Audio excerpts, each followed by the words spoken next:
Louvado seja nosso Senhor Jesus Cristo, para sempre seja louvado. Mais uma vez, eu acolho os que estão conosco aqui no santuário de maneira presencial, você que nos acompanha Brasil afora pelos meios de comunicação, você que está conosco também pelos aplicativos, e você que vai ouvir esta pregação depois que ela foi feita. Quero partilhar com vocês a imitação dos reis magos, o ajoelhar-se e o adorar-se, e o adorar. Nós estamos celebrando este domingo uma festa que é nesse ciclo de Natal, que se chama Epifania, que vem da palavra Epifanos, que significa manifestação. Este ano eu fiz questão, depois de tanta bobagem que eu escutei, de fazer uma pregação mais incisiva no dia de Natal sobre a criança de Belém. Quem é o neném que nasceu em Belém? E esta reflexão, a partir do catecismo da igreja, a partir do anúncio dos anjos, ela volta hoje na liturgia, mostrando esses três homens que são magos. Mago não é mágico, é sábio, três sábios, que no meio de tantas estrelas, discerniram a estrela profética de Belém, que quando Herodes, totalmente desequilibrado, ele fica sabendo que um rei nasceu, ele se sente ameaçado, porque ele sabe que ele não é rei, ele usurpou o reinado, ele não é digno de estar naquela cadeira. Quando ele ouve dizer que o verdadeiro rei nasceu, ele fica perturbado, e com ele toda a cidade. Os sábios, que são reis, eles passam dentro do reinado de Herodes, procurando onde está o rei que acabou de nascer. Herodes não sabia de notícia alguma. Ele vai chamar os sumos sacerdotes, os sábios do seu palácio, perguntando se eles sabem de alguma coisa. E olha que interessante, que eles sabiam na ponta da língua. Eles vão responder: existe uma profecia, Herodes, que diz que Belém não é a menor cidade do clã de Judá, porque dela sairá um rei, um Messias, um pastor. Ou seja, saber não resolve nada. Eles sabiam da profecia, mas eles não foram a Belém. Os reis se despedem de Herodes. Herodes, que tinha a boca doce como mel, mas o coração amargo como fel, disse para eles ali: então vocês vão e vê se acha o menininho. É bonitinho, né? Nasceu um neném. Se você encontra esse rei, volte e me diga onde ele está, porque eu também quero adorá-lo. Na verdade, ele queria matá-lo, como assim o tentou.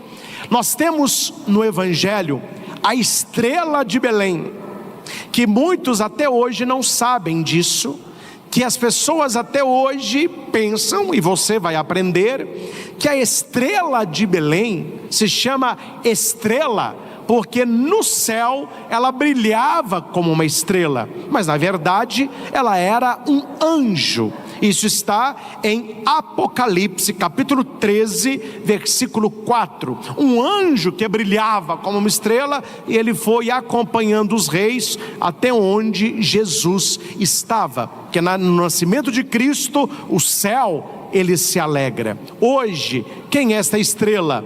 É Maria, a estrela da evangelização. É a pregação da igreja que deve nos levar sempre ao encontro pessoal com Jesus Cristo. E aqui nós temos a visita de 3 reis. A tradição não diz o número, aqui vai dizer que reis o visitaram, mas como os presentes eram 3, a tradição colocou 3 reis. É daí que vem o nome da festa de hoje, Epifania, manifestação. Para neném, quando você visita um neném que nasceu, a gente leva um chocalhinho, você leva fralda, você leva coisas de neném. Para Jesus não há presentes de bebê aqui. Os reis vão levar ouro, incenso e mirra, porque não são presentes apenas para o bebê que nasceu, mas para a missão do Emanuel que está conosco. Emanuel, Deus se faz um, Deus que acompanha. O ouro significa que aquela criança é rei. O incenso significa que aquela criança é Deus. E a mirra aponta para a sua paixão, a sua morte de cruz. Por isso que se chama a missa de hoje de Epifania, que você olhando para os presentes dos Reis Magos, a igreja entende quem é a criança que recebe.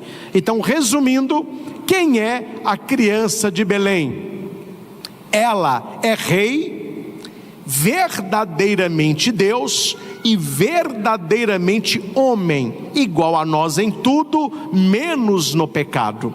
Quando você vai no nascimento de um neném, você nunca pensa que aquela criança vai morrer um dia. Só que ela vai morrer um dia. Só que a gente nunca pensa que no nascimento é vida, é alegria, é chegada. Mas o nascimento de Jesus, ele já aponta para a morte vicária de Cristo. Que se você pega a manjedoura, o formato da manjedoura são madeiras cruzadas, onde se coloca capim. São José teve que colocar ali um mantinho e colocaram o menino Jesus. Manjedoura, madeiras cruzadas, que apontam para quê? Para a cruz. Quando Maria pega o neném e o enrola num manto, Jesus fica todo enroladinho, aquele manto aponta para qual outro manto? O santo sudário. Quando Maria o coloca na manjedoura, a palavra manjedoura vem do verbo manger, que é mastigar, triturar, comer. Então Jesus é colocado na manjedoura como comida. João, no capítulo 6, vai dizer que Jesus é o pão da vida. Panis angelicus fit panis hominum, o pão do céu se fez pão dos homens. Então o nascimento de Cristo aponta para a sua paixão. Só em questão de curiosidade, eu gosto muito da tradição, aqui eles colocaram o nome nos reis, né? Que é o Gaspar, o Baltazar e o Melquior. Dizem que o Gaspar se chama o Branco. O rei Baltazar é o senhor dos senhores e o Melquior é o rei da luz, era aquele que mais brilhava, né? O primeiro veio de elefante, o segundo veio de camelo e o terceiro veio de cavalo. Significa o quê? Os três reis da época, as três raças conhecidas na época e os três animais usados para transporte na época. Então o que significa a Epifania? O mundo reconhece em Jesus um novo tempo, onde Deus nos visita e nos chama ao seu encontro. Mas o mais importante, e é sobre isso que esse ano eu quero refletir, é a atitude dos reis magos quando eles chegam perante o menino. Veja, meus irmãos, que quando os reis adentram aonde Jesus está, eles têm duas atitudes que é própria nossa, e nós devemos conservá-las na nossa vida, tanto pessoal como na vida litúrgica, que é a questão do ajoelhar-se e a questão da adoração. O Papa João Paulo II, São João Paulo II, na virada do milênio, ele disse assim: no próximo século, que é o século que nós estamos, ou os cristãos católicos serão mistagogos, ou eles não serão nada. O que é mistagogo? É aquele que adentra no mistério, é aquele que se inclina perante o mistério.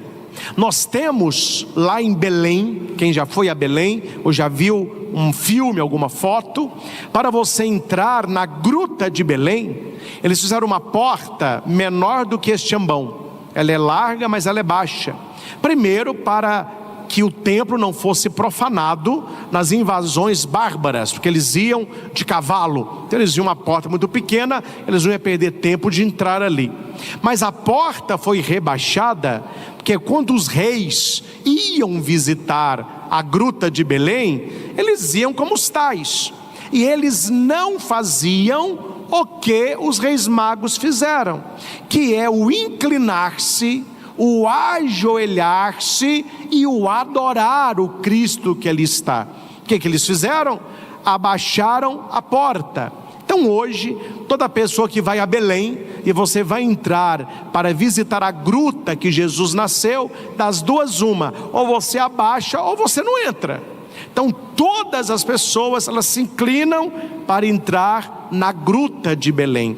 Por que esta inclinação? Porque foi a atitude dos reis magos. A hora que eles viram aquela criança, não há palavras ali, não há entendimento ali. Como que você olha uma pequena criança, um neném tão frágil, uma criaturinha tão necessitada do papai e da mamãe, de São José e de Nossa Senhora, e você olha para aquela criança e diz: é o Messias, é o Senhor, é o Redentor, é o Salvador, é o Emanuel. Isso nem sempre cabe na nossa cabeça, e muitas pessoas passam uma vida inquieta na espiritualidade, porque eles não estão na adoração, eles querem apenas a compreensão.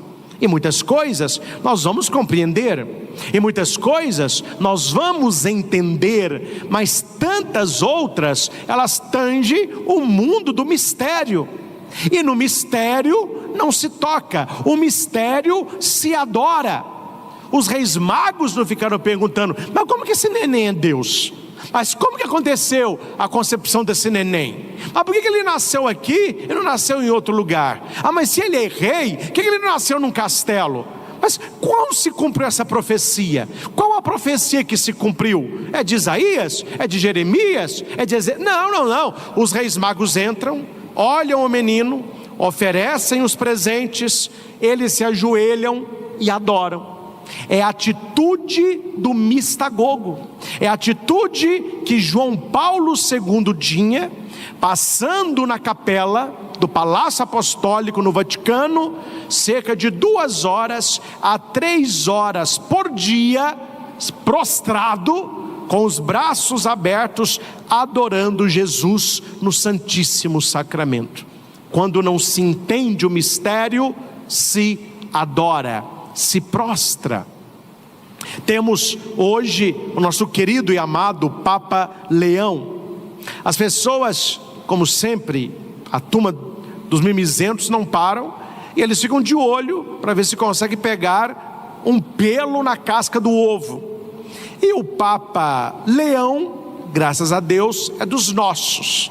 Ele não está muito preocupado com a opinião pública, ele não está muito preocupado em agradar. Isso já é um sinal positivo daquele que é um pregador da palavra, um ministro da igreja. O que ele menos precisa preocupar é com a opinião pública. Mas o que as pessoas pensam do Papa Leão? O que as pessoas pensam dos bispos, dos padres? Isso não é preocupação nossa, pelo menos eu não tenho esta preocupação. Por mim, não fede e nem cheira.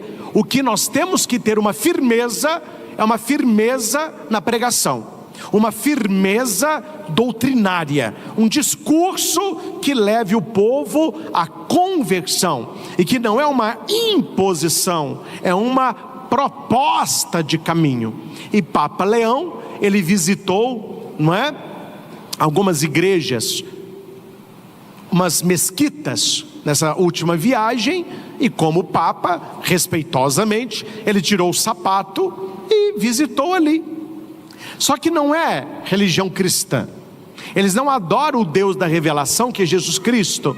Então o Papa não tinha por que rezar, porque o pessoal gosta, né? Ah não, porque é tudo a mesma coisa, todo caminho é a mesma coisa, todo mundo prega a mesma coisa. Então ele foi muito discreto, ele entra, ele visita, ele foi muito respeitoso, mas quando foi convidado para rezar, ele agradeceu, e ele não rezou nada ali dentro. E os repórteres não perdoam, né? Porque o pessoal da mídia adoram. Imagina, gente, se a grande mídia, ela já gosta de barraco, imagina a mídia do interior, hein? Mídia de cidade pequena, né? Mídia, aí o negócio fica pior ainda. E eles foram no Papa 2 vezes, perguntaram uma, não ficaram satisfeitos, foram de novo. Aí o Papa respondeu o que Eles acharam que ele nunca ia responder. Eles perguntaram: nós vimos que sua santidade entrou lá na mesquita e que o senhor não orou, o senhor não rezou. Aí primeiro ele tentou ser mais diplomático: não, mas quem disse que eu não rezei? Eu poderia estar rezando na minha mente, poderia estar rezando no meu coração, eu poderia estar rezando aqui agora. Aí a repórter perguntou: mas o senhor não rezou como seus antecessores? Aí o Papa respondeu: olha, para te falar a verdade, minha filha, eu prefiro muito mais rezar dentro de uma igreja católica, na presença do Santíssimo Sacramento. Mas me inquieta a insistência de vocês nessa pergunta. Curioso, viu? Curioso. Aí a repórter tentou de novo, ele falou: basta, e saiu. É assim que se faz. É assim que se faz. É assim que nós devemos tratar aqueles que não têm fé e não conseguem ter uma visão da espiritualidade cristã católica. Porque o Papa nos ensinou que perante o Santíssimo Sacramento se oferece presente, que a sua presença se ajoelha e se adora. Os outros creem no que creem, respeitamos, mas não imitamos. Nós temos a nossa doutrina, nós temos a nossa fé. E hoje, quando se fala dos reis magos, daqueles que chegam e adoram, eu quero partilhar com vocês rapidamente. É um livro muito bom, é um livro de padre, Ensino Ieso. Não é meu não, viu? São as aparições de Jesus a um sacerdote, revelando a ele os desejos do coração. É um dos melhores presentes que você pode dar para um padre. Então, se você tem aí na sua paróquia um padre querido, fica a sugestão de um ótimo presente para ano novo. Esse presente foi me oferecido pela Madre Kelly, lá do Instituto Hesed, em Fortaleza. E ela lá, minha mãe estava, e ela dizia assim: olha, dona Ana, o nosso instituto vai dar para o Padre Cristo esse livro, Ensino Ieso, fala sobre o sacerdote adorador, mas seria muito mais valioso que a senhora o presenteasse. Aí eles passaram o livro para minha mãe fez uma dedicatória e lá mesmo me presenteou com um livro. E é um livro que tem me guiado nesta caminhada de adoração, de espiritualidade. Mas aquilo que o livro diz para o padre, eu partilho hoje com vocês, despertando no seu coração este desejo de adoração. E isso não é de hoje não, meus irmãos. Quando Jesus conversava com a samaritana, você que tem o costume de ler a Bíblia, eles iam conversando e Jesus ia revelando para a samaritana o coração do Pai. E chega no momento do discurso que Jesus vai dizer assim: meu Pai procura adoradores que o adorem em espírito e verdade. Só que as pessoas leem, elas não entendem. Deus não precisa de adoração, Ele tem adoração. E me desculpe a franqueza, porque eu me incluo junto com vocês, uma adoração muito melhor que a nossa, muito mais perfeita que a nossa, muito mais excelsa que a nossa. Qual a adoração, padre? Dos coros angélicos. Ele tem os querubins, os serafins, as potestades, os principados que o adoram eternamente. Uma adoração perene, uma adoração poderosa. Nós conhecemos a ação de anjos, nós conhecemos a ação de arcanjos. Raramente aparece um de uma escala superior, que é um querubim, um serafim, uma potestade, um principado, seres poderosíssimos, que o ser humano nunca conheceu tamanho poder e que adoram a majestade de Deus. Então Deus não está procurando a adoração. Ele está procurando o quê? Adoradores. Ele não procura apenas a adoração, o ato de adorá-lo. Ele procura você no seu ser adorador. Há uma oração eucarística que o padre reza que diz assim: Senhor, se o nosso louvor, se a nossa adoração não te acrescenta nada, permita-nos louvar-vos, permita-nos adorar-vos, porque se não te acrescenta nada, nos aproxima de vós. Então preste atenção, meus irmãos, Deus não precisa da sua adoração. Nós precisamos adorar o Senhor, porque quando nós o adoramos, nós nos sentimos perto dele, nós nos sentimos perto de nós. E há momentos na vida, e aqui eu digo com muita clareza, e você vai passar por isso: ou você adora, ou você cairá. Ou você adora, ou você cairá. Quais momentos? O momento de a perda de um ente querido, a perda de uma oportunidade, de um trabalho, de um amigo, a perda da sua saúde, as coisas que vão acontecendo na nossa vida. E nós muitas vezes temos questionamentos do tipo: mas por quê? Mas por que acontece isso comigo? Mas por que aconteceu isso com alguém da minha família? Mas por que a vida humana é assim? É para sua ficha cair, meu filho, que o ser humano não vale muita coisa, que a nossa vida, como diz a Escritura, é igual uma erva, que de manhã é verdejante, à tarde murcha e à noite seca. Se o ser humano não está prostrado e adorando a Deus, que é o Senhor, nós estamos na água, porque a vida do ser humano é ínfima. A nossa vida não é tão grandiosa como a gente pensa. E hoje é um discurso na internet que as pessoas gostam, não é? Você é especial. Você merece tudo. O mundo deve a você. Quando que você vai descer desse pedestal aí? Quando que você vai cair na real de que ninguém para o relógio? E outra coisa, meus irmãos, não falo para os nossos dois entes queridos que estamos no 7º dia, mas numa reflexão mais ampla. Quem é, como a Bíblia diz, que pode acrescentar na sua vida 1 segundo quando Deus o chamar? Presidente, rei, imperador, papa, ricos e pobres, basta Deus chamar, já era, meu filho. Nós não temos poder nenhum sobre a divindade. Então qual que é a nossa atitude para com Deus? Uma humildade e um coração adorador. E as pessoas não entendem, muitos não entendem, que a revolta da pessoa para com Deus, eu conheço muitas pessoas revoltadas com Deus, não está ofuscando a glória de Deus, está tirando a vida da própria pessoa. Ela vai ficando magoada, ela não vê graça na vida. Quem não vive na graça de Deus não tem graça na vida. Ela que se achava o dono do seu reino, ela vê que ela não tem reino, e que muitos momentos nós vamos cair em si, que nós vivemos uma solidão acompanhada. Isso eu tenho muito na minha vida de padre, uma solidão acompanhada. As pessoas me acompanham, eu tenho família, eu tenho amigos, mas na hora da minha doença, na hora das minhas tristezas, na hora de coisas que eu tenho que resolver, sou eu e Deus. É uma solidão, mas acompanhada, e nós achamos que nós temos tanta gente do lado, por isso que as pessoas sofrem muito. Elas acham que na hora da necessidade todo mundo vai ajudar, e ninguém ajuda.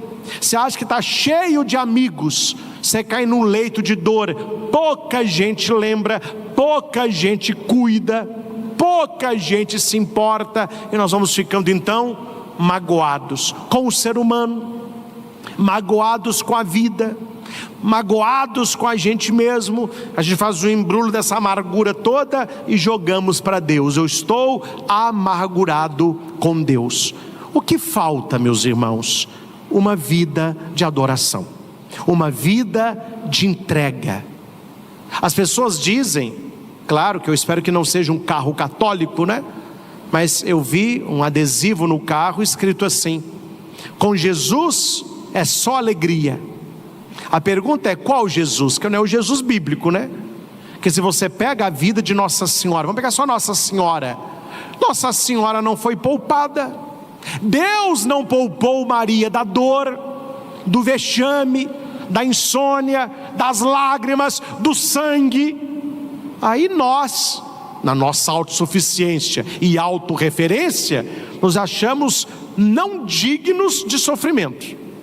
Maria, a toda santa, teve uma vida difícil. Meus irmãos, se Deus não poupou a mãe do seu filho, haverá momentos que Ele não nos poupará. E neste momento é que sairá uma fé sólida ou uma revolta injustificada. E quando será? E como será? Numa vida de adoração. Aquele que adora a Deus tem com Deus um relacionamento matrimonial. Senhor, eu te prometo ser fiel. Eu te prometo jamais perder a minha fé, na alegria e na tristeza, na saúde e na doença, amando-te e respeitando-te todos os dias da nossa vida. É por isso que a igreja leva o matrimônio muito a sério, porque o matrimônio entre homem e mulher lembra o matrimônio de Cristo com a igreja. Então eu tenho fé na alegria, mas eu tenho fé na tristeza. Eu tenho fé quando alguém nasce, mas eu tenho fé quando alguém morre. Eu tenho fé na saúde, eu tenho fé na doença. Eu tenho fé na riqueza, eu tenho fé na pobreza. Porque aquilo que acontece não pode abalar a nossa fé, se ela está na adoração. Porque Nossa Senhora respondeu com alegria para o anjo: eis aqui a serva do Senhor. Anjo, mas nos pés da cruz, o seu filho esvaído de sangue, Maria olha para Jesus e ela chorando diz: eis aqui a serva do Senhor. Ela não abandonou, ela não traiu, ela não teve um coração incrédulo, porque Maria tinha uma vida de adoração. Aquele que adora vê mais longe, aquele que adora sofre, aquele que adora chora, aquele que adora se vê perdido, mas aquele que adora ao mesmo tempo se sente carregado. Perguntaram para uma criança o que era a morte, e a criança respondeu na catequese assim: para mim a morte é morrer vendo televisão.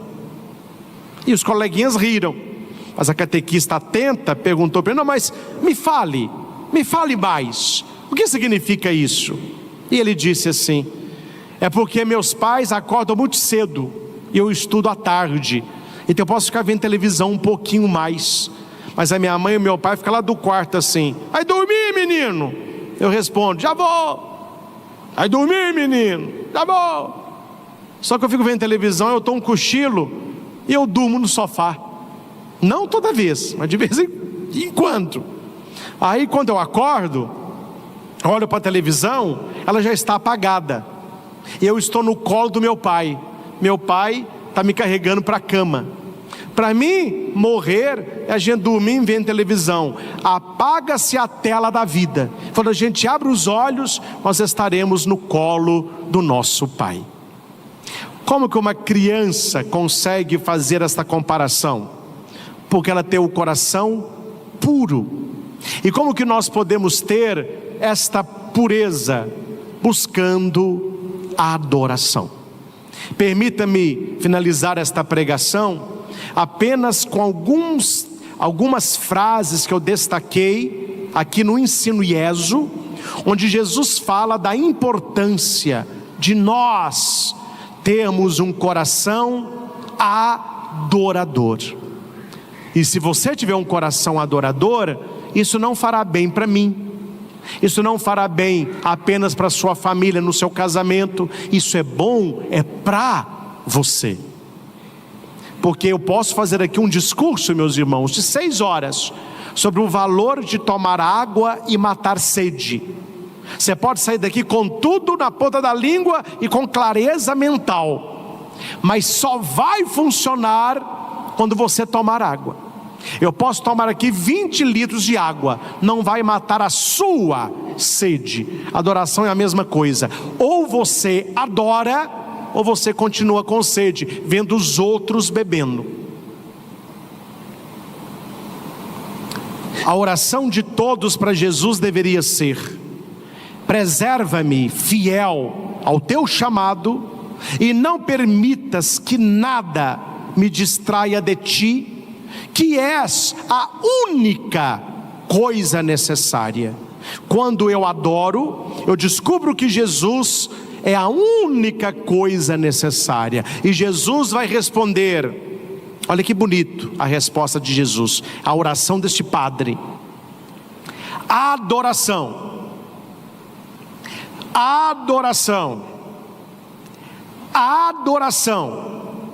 É isso que estou pedindo a ti, porque a adoração é o exercício do amor, e o amor completa tudo. O amor completa tudo.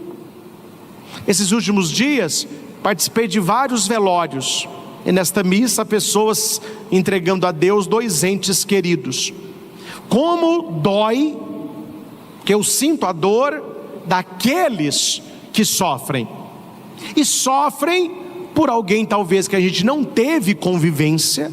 Você vê a pessoa ali no caixão, você se condói por uma pessoa falecida, mas se você não tem laço com aquela pessoa, aquela morte não te toca. Você está ali em condolência à família, mas a família e amigos próximos, eles estão em prantos. Nós vemos pessoas destruídas, porque há muito amor ali. Há muito amor ali. E não é que a pessoa falece, a pessoa continua viva em Deus, mas nós perdemos a convivência, e isso ameniza a dor. Eu não estou chorando por alguém que morreu, não. O cristão não falece, ele tem a vida eterna. Eu choro pela falta da convivência. E aqui, se a gente pensar direitinho, a gente não chora por quem vai, a gente chora por quem fica, né? Se você pensar nisso, você nunca chora pela pessoa, você chora por você. Ah, eu não terei a pessoa. Ah, eu não vou poder abraçá-la. Ah, eu não vou ter a presença dela. Ah, eu vou sentir falta. Ah, como que vai ser a minha vida? Ai, meu Deus, é sempre você. É por isso que a gente chora, é por isso que a gente sofre. Mas quando você olha para a pessoa, você olha para as promessas de Deus sobre ela, sobre a vida eterna que pesa sobre ela, para ela apagou a tela da vida, mas está no colo de Deus. É glória, é bênção, é cura. Uma pessoa cega está vendo, uma pessoa doente está curada, um paralítico está andando, e nós vamos trocar esses olhares novamente. Dom José Carlos, arcebispo de Montes Claros, que foi nosso bispo, presidiu uma missa como presente da mãe do padre Marcelinho de Itaúna. Estivemos lá no sábado às 10 horas da manhã. O padre ali estava, a mãe dele sendo veladas. Toda morte dói, a morte da mamãe dói ainda mais. E já dizia o cardeal Ratzinger que na vida do sacerdote, a perda da mãe, ela dói ainda mais, porque a tendência das pessoas é terem família. Então a pessoa se casa, ela vai crescendo, os parentes se vão, mas ele com o tempo vai se interter no matrimônio, com os filhos, com os netos, e o sacerdote, ele só perde. Então muitas vezes a âncora do padre é a sua mãe. Então eu vi ali o padre Marcelo no sofrimento terrível, não conseguiu colocar a túnica. Eu fiquei no banco do lado do esquife, padre Marcelo de lá, toda hora que eu olhava para ele, ele estava um sofrimento atroz. Na hora da consagração, colocaram a estola nele, ele fez a consagração, jogou água na sua mãe, não conseguiu falar muito, e Dom José falava: esse sofrimento revela muito amor, porque Jesus chorou quando Lázaro morreu. Jesus sabia que ressuscitaria Lázaro, mas a gente só chora por quem ama, e o choro não é uma descrença na ressurreição, é o fim de uma convivência, um viver com, né?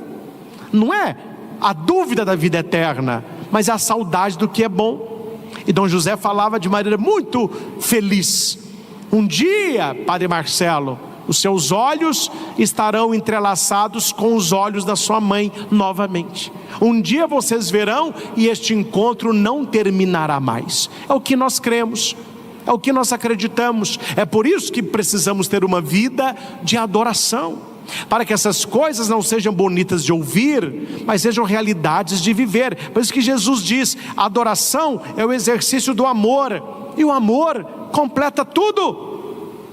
Muitas trevas caíram sobre as almas de muitas pessoas, porque eles abandonaram a vida de adoração. Uma pessoa que não adora é uma presa fácil para as trevas. Isso eu digo como padre confessor, padre que atendo confissão. Uma pessoa que adora, ela peca menos. Uma pessoa que adora, ela não tem esses pecados escancarados, pecados públicos. A gente fala pecado cabeludo, né? Não, elas têm aquelas quedas da vida, mas ela tem uma vida de adoração e Deus a sustenta. Uma pessoa que não adora, ela é fraca. Nós aqui falamos muito em Minas, saco vazio não para em pé. Um cristão não adorador, ele não se enche, ele não se plenifica. E como ele não se enche de Deus, ele vai querer se encher de quê? De roupa de marca, o último celular, eu tenho que ter, é o carro importado, é a beleza física, é a posição social. Quer dizer, eu tenho que encher por fora, porque nem sempre eu sinto a adoração me preenchendo por dentro. Não estou dizendo, senhores, que você não possa ter carro, celular, casa e beleza. Não é isso que eu estou dizendo. Estou dizendo quando nós fugimos para o exterior, porque sabemos que por dentro está vazio. Então eu quero buscar fora, porque dentro não tem. E como que eu encho por dentro? Adoração. A solidão que sofro no sacrário é causada pela indiferença de muitos que vão à missa, mas não adoram. Aqui eu vou abrir um parênteses, não é colocando carapuça em ninguém. Aqui não, que vocês são nota 10. Mas eu vejo em alguns lugares, jovens, pessoas que não têm problema nenhum de joelho, moças, que na consagração da missa, eles permanecem de pé. E isso está se perdendo na nossa igreja católica, porque nós nos ajoelhamos, não é porque é apenas uma norma litúrgica e todo mundo ajoelha, é porque nós temos certeza que naquele pão e naquele vinho está Jesus Cristo vivo, e perante Jesus Cristo todo joelho se dobra. Eu já gravei um vídeo, mas ainda não divulguei. Por que as nossas igrejas primam pela beleza? Nós aprendemos no seminário isso. Quem viaja, olha, cada país são igrejas lindíssimas. Estamos tentando fazer aqui no Frei Galvão uma igreja lindíssima.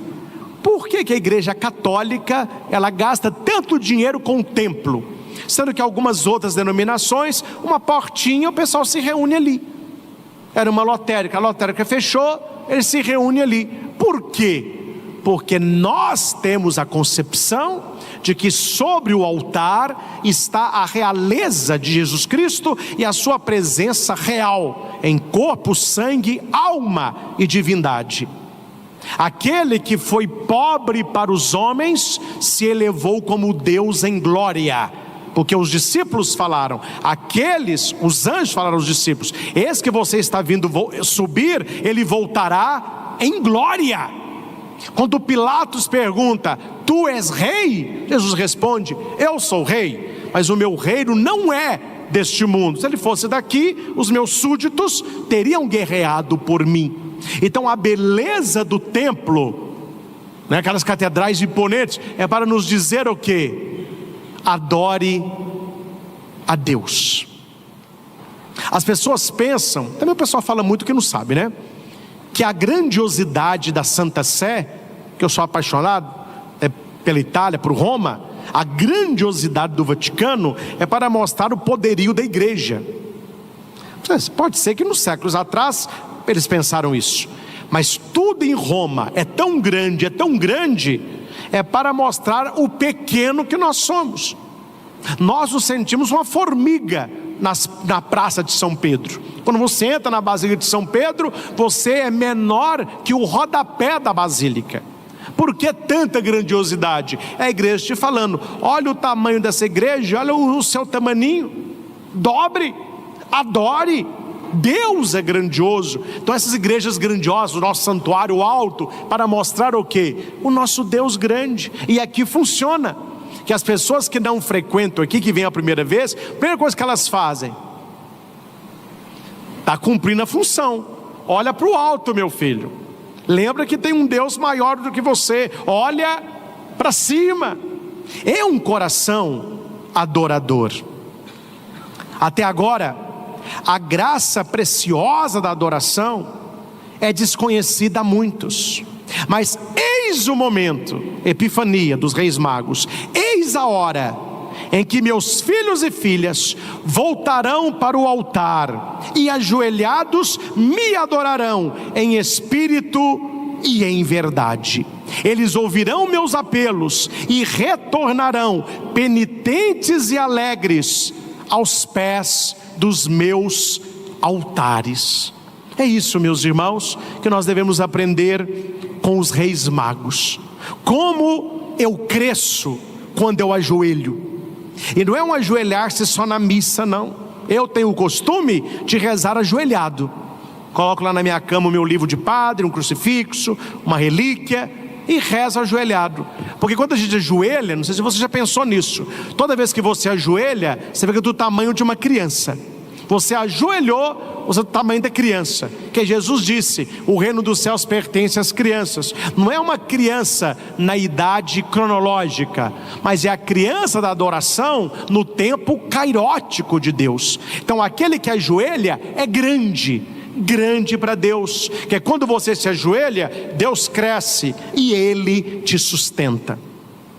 Finalizando esta pregação, nós queremos receber José, Maria, o menino Jesus, e eles vão receber a visita dos reis, que simbolizam todos nós, simbolizam você que está em casa, oferecendo o ouro da realeza, a mirra.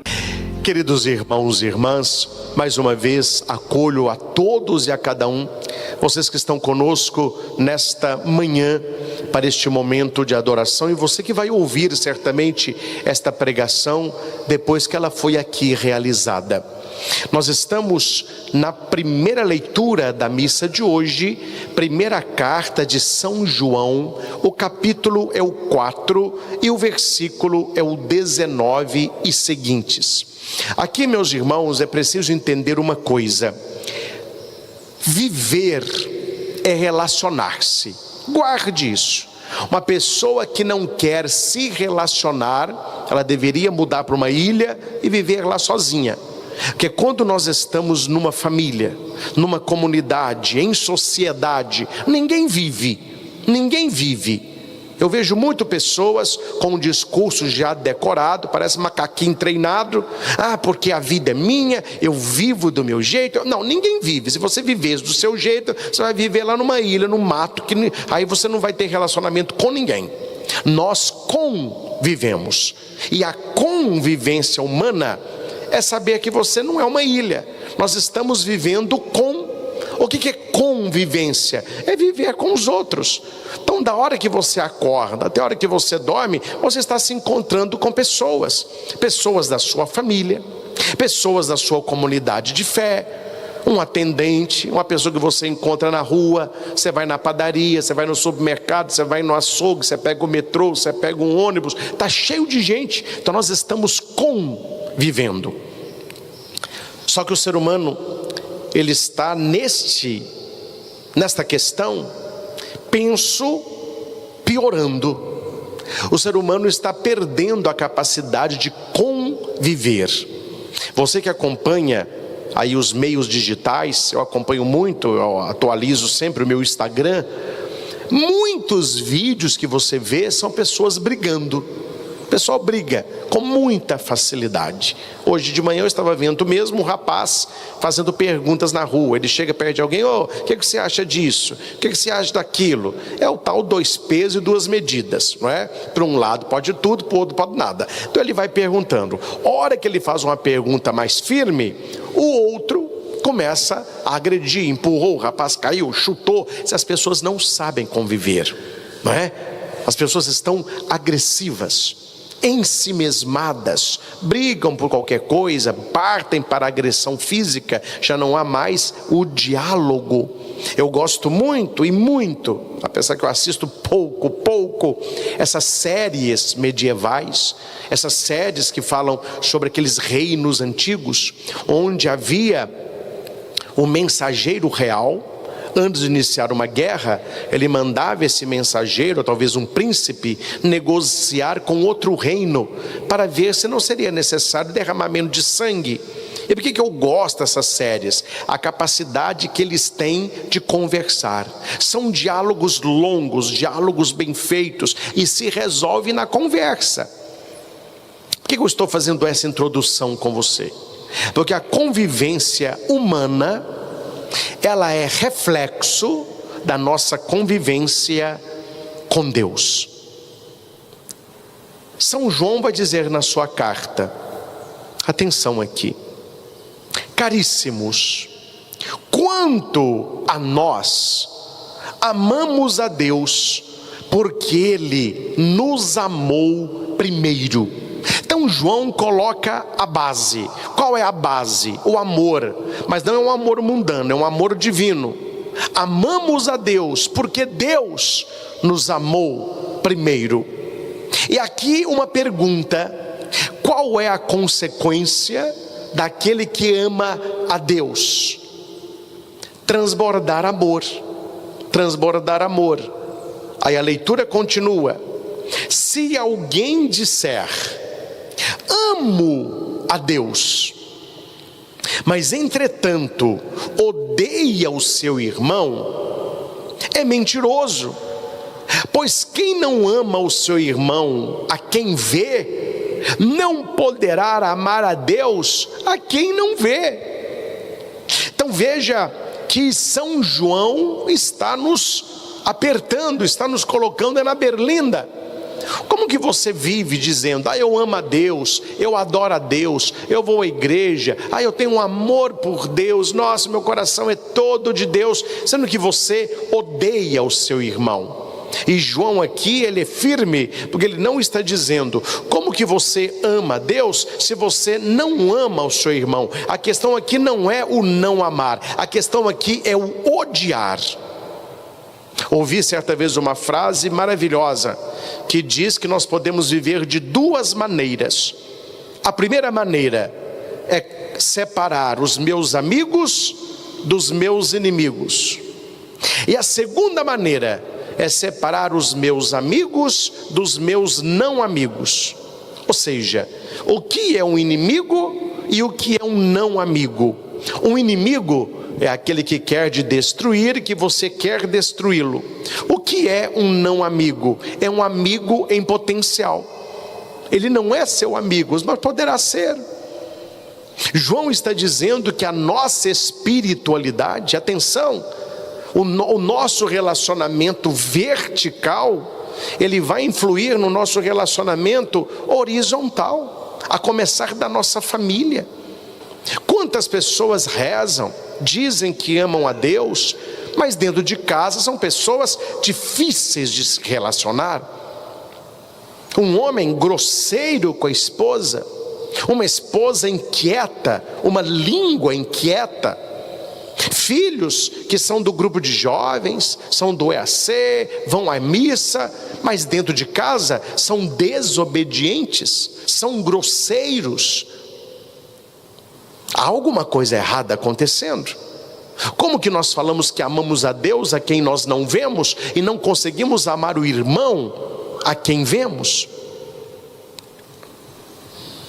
E este é o mandamento que dele recebemos: aquele que ama a Deus, ame também o seu irmão. E aqui para nós tem irmão difícil, viu? Tem uns irmãozinhos aí que é para santificar. É para santificar. Só que você tem que entender a leitura. Quando tem uma pessoa difícil, uma pessoa que quer o meu mal, e eu a trato bem, não é porque eu sou bonzinho, que é tão bandinho, não, é porque eu coloco entre a minha pessoa e o outro Jesus. Então aquilo que eu faço para o outro não é só por causa do outro, é por causa de Jesus. Porque foi o Senhor que disse: aquele que der um copo d'água em meu nome não ficará sem recompensa. A pessoa pode não merecer, mas eu olho para Jesus pregado na cruz, Ele merece, e por causa dele eu faço. Aquele que ama a Deus, ame também o seu irmão, mesmo que o seu irmão não mereça. Deixa eu abrir um parênteses aqui. Não foi esses dias, já tem anos. Eu era padre lá em Nossa Senhora Aparecida, uma paróquia perto onde nós estamos aqui em Divinópolis. Tinha um dia lá para marcar casamento, era uma concorrência ferrenha para conseguir a data que os noivos queriam. E um casal chegou cedo e foi marcar lá a data. Reservou a data, pré-reserva. E a secretária disse: olha, você tem até hoje à tarde para me trazer os documentos. A sua data está pré-reservada, mas ela será reservada com os documentos. Perfeito? Perfeito. Deu ali 3 horas da tarde, 4, secretaria fecha 5, nada dele aparecer. Fechou a secretaria. Era para ter perdido a data. À noite, quem é que me liga? A mãe do noivo. Porque aqui para nós, problema no casamento nunca é dos noivos, é das mães, né? Também a mãe da noiva, porque eles querem realizar o que eles não tiveram, então quer fazer tudo. A gente tem paciência, né? Tem paciência. Só que, atenção, a mãe do noivo ajudava demais no santuário. Era uma pessoa que se doava, estava lá, tudo que precisava ela estava lá. Eu nem conhecia muito o filho, não era muito de igreja, é o tal católico de IBGE. Nunca vi o rapaz ali, mas queria casar no santuário. São as coisas que a gente enfrenta. E ela me disse: padre, eu sei que ele errou, ele é voado, ele é lerdo, a noiva dele não é daqui. Então a noiva voltou para a cidade dela. Ele estava com os papéis para levar, mas cabecinha de vento. Quando ele lembrou, já era 5h30, secretaria fechada. Ô padre, será que ele pode entregar amanhã de manhã? Ou eu hoje posso deixar esses documentos da sacristia e a secretária pega lá? A pergunta é: como que eu ia dizer não a esta senhora que se doou anos por aquela paróquia? Está ali para tudo que a gente precisa. É alguém católica praticante. Tá bom, não comente, para não estar uê, mas deixa os documentos dele na sacristia, entrega lá pro Simão, e de manhã eu vou falar com a secretária. A primeira coisa que ela vai fazer é pegar esses documentos. Preste atenção. Eu conheci o filho dela? Não. Ele me pediu alguma coisa? Não. Ele merecia ter perdido a vaga? Sim, porque não levou o documento. Mas chegou a mãe, que ama muito a paróquia. Eu sei que ela gosta muito do padre, eu também a admiro muito. Por causa do amor que eu tenho a ela, o respeito que eu tenho a ela, a gratidão que eu tenho a ela, e aquilo que a paróquia pode fazer por ela, porque ela sempre fez, o filho alcançou a graça pelo amor da mãe. O exemplo é muito fácil de você entender a espiritualidade. Eu acabei puxando para o filho e dando para ele um crédito por causa do amor que a mãe dele demonstrou. Então eu acabei amando o filho por causa da mãe. Eu não tinha nada com aquele menino. Se ele não cumpriu o horário, o problema dele. Mas por causa do amor que eu tenho à mãe dele, ele alcançou esta graça. É assim a nossa vida de espiritualidade, meus irmãos. As pessoas com quem relacionamos é como se fosse esse rapaz. Nós também às vezes. São pessoas irresponsáveis, pessoas fofoqueiras, pessoas intrigueiras, pessoas que exigem mais do que a gente pode oferecer. Então qual é a nossa tendência? A secretaria fechou às 17, trouxe bem, não trouxe assar o seu. Mas por causa do amor da mãe, aquele jovem alcançou algo que ele precisava. Quando nós amamos a Deus, na história, esta mãe, por causa do amor que eu tenho a Deus, eu vou amar as pessoas que não merecem, porque Deus continua me amando, porque eu também não mereço. Este é o segredo da palavra de João. Eu não amo as pessoas porque elas merecem, porque eu também muitas vezes não mereço ser amado. Eu as amo e recebo amor, porque o amor de Deus flui em nós. Aquele que ama a Deus, ame também o seu irmão, e ame o seu irmão em Deus, no meu amor. No meu amor. Todo aquele que crê que Jesus Cristo é o Cristo, nasceu de Deus. E quem ama aquele que gerou alguém, amará também aquele que dele nasceu. Olha que bonito. Quem ama aquele que gerou alguém, amará também aquele que dele nasceu. O que João está falando? Agora ele está falando aqui para o judeu. Como que vocês dizem que ama a Deus, mas vocês não amam Jesus Cristo? Como que vocês amam o Pai, mas vocês não amam o Filho? Eu vejo muito aqui no santuário. Quando tem missa de crianças, é uma festa. Vem aquela meninada. E eu olho para as crianças assim, ó. Eu não sei quem são os pais, não. Eu não conheço todo mundo, que é muita criança. Mas aí vem uma criança do meu lado. Eu faço uma pergunta, ponho o microfone, o pessoal sorri, eu abraço a criança, no finalzinho dou uma sacolinha surpresa, a criança sai toda feliz. Quem está no banco todo sorridente? Os pais. Tira foto. Quando você agrada os filhos, você agrada o coração dos pais. Aqui João está falando: quem ama aquele que gerou alguém, amará também aquele que dele nasceu. É para o judeu e para nós. Nós amamos a Deus, o Pai, devemos amar Jesus Cristo. Quando você ama uma criança, você estará honrando os pais. E quando você trata bem os pais, você estará mostrando para os filhos o que é honra.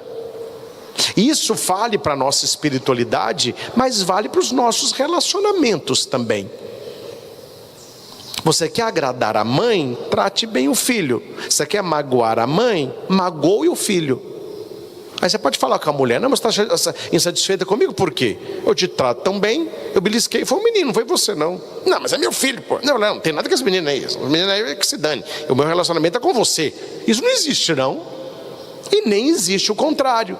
Olha, eu gosto tanto de você, você é o meu melhor amigo, mas a sua mãe é um porre, hein? A sua família, misericórdia. Não vai funcionar. Aquele que ama o que gerou, amará o que foi gerado. Podemos saber que amamos os filhos de Deus quando amamos a Deus e guardamos os seus mandamentos. João é muito esperto, porque há pessoas que iriam interpretar isso aqui, sabe como? Então eu não preciso amar a Deus, não preciso de missa, não preciso de culto, não preciso de adoração, não preciso de oração, é só amar os outros, é só o social. Se eu estou amando os outros, aí João volta. Não, podemos saber que amamos os filhos de Deus quando amamos a Deus e guardamos os seus relacionamentos. Então o amor a Deus é importante, o honrar a Deus é importante, o adorar a Deus é importante, porque isso vai influenciar nos nossos relacionamentos. Nenhuma coisa sem a outra, nem a outra sem a primeira. Amar a Deus e amar as pessoas. Jesus, qual o maior mandamento? Amarás o Senhor teu Deus com toda a tua força, com toda a tua inteligência, com todo o teu coração, e o próximo como a ti mesmo. Então Jesus aqui apertou ainda mais o torniquete, porque as pessoas falam que são 2 mandamentos, na verdade são 3 mandamentos. É amar a Deus, amar o próximo e amar a nós mesmos. Como que eu vou amar o outro como eu me amo se eu não me amo? Como que eu vou cuidar do outro se eu não me cuido? Como que eu vou perdoar o outro se eu não me perdoo? Como que eu vou ser bom para o outro se eu não sou bom para mim mesmo? E isto é amar a Deus, observar os seus mandamentos. Porque amor de batom, sabe o que é amor de batom? Amor do lábio, amor labial. Amar a Deus de boca, todo mundo ama. Eu amo a Deus. Mas João está falando, quem ama a Deus, guarde os mandamentos de Deus. É assim que você mostra que ama a Deus. Você não ama a Deus falando, eu amo a Deus. I love you, God. Não, a banda toca diferente, meu filho. Você ama a Deus quando você segue o mandamento. Quando você queria fazer algo, mas por amor de Deus você diz não. Quando você poderia falar algo, mas por amor de Deus você se cala. Quando você poderia ir, mas por amor de Deus você fica. Quando você guarda o mandamento, você ama a Deus. O amor a Deus é igual guardar os mandamentos. Quem guarda o mandamento ama a Deus. Quem não guarda o mandamento e tem uma vida de pecado, não ama a Deus. Amar a Deus não é falar que ama a Deus, é guardar os mandamentos. E os seus mandamentos não são pesados, pois todo que nasceu de Deus vence o mundo. E esta é a vitória que vence o mundo, a nossa fé. Olha o discurso de São João, maravilhoso para todos nós neste momento. O que vai vencer o mundo é a sua fé. Tenha fé, viva pela fé, coloque a sua fé em prática, coloque a sua fé em movimento. Uma fé que é amor, e um amor que é fé. As pessoas não creem porque não amam, ou elas não amam porque não creem. Que a nossa fé em Deus aumente o amor pelos irmãos. Como que você pode falar que ama a Deus que não vê, se você não consegue amar o irmão a quem vê? É uma luta diária, é uma história de vida, porque se amar fosse fácil, João não teria feito este discurso. Recebamos a visita de Jesus no Santíssimo Sacramento. O amor que se fez carne, a carne que se faz pão. E nós queremos pedir ao Senhor nesta manhã apenas isso: ensina-me a amar. Ensina-me a amar a Deus que eu não vejo e a amar os irmãos a quem vejo. Graças e louvores se deem a cada momento ao Santíssimo e Diviníssimo Sacramento. Graças e louvores se deem a cada momento ao Santíssimo e Diviníssimo Sacramento. Graças e louvores se deem a cada momento ao Santíssimo e Diviníssimo Sacramento. Jesus, manso e humilde de coração, fazei o nosso coração semelhante ao vosso. Glória ao Pai, ao Filho e ao Espírito Santo, Amém. Como era no princípio, agora e sempre. Amém. E já no início, meus irmãos, nós colocamos o incenso da nossa adoração. Que nesta manhã nós possamos permitir que o Senhor, o amor do Pai, fale aos nossos corações. E a única graça que nós pedimos nesta adoração é esta que São João, de maneira tão bela, nos trouxe a respeito do amor. O amor humano, que é reflexo do amor divino. Que a nossa oração seja essa todos os dias: Senhor, ensina-me a amar. Senhor, ensina-me a amar. E não nos esqueçamos, meus irmãos, que o amor é exigente.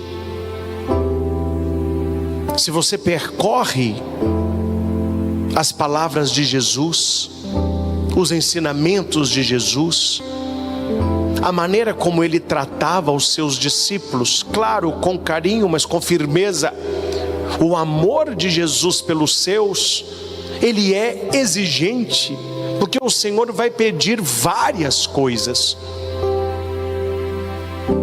E nós devemos estar atentos àquilo que o próprio amor nos pede. O amor exige fidelidade, exige doação. O verdadeiro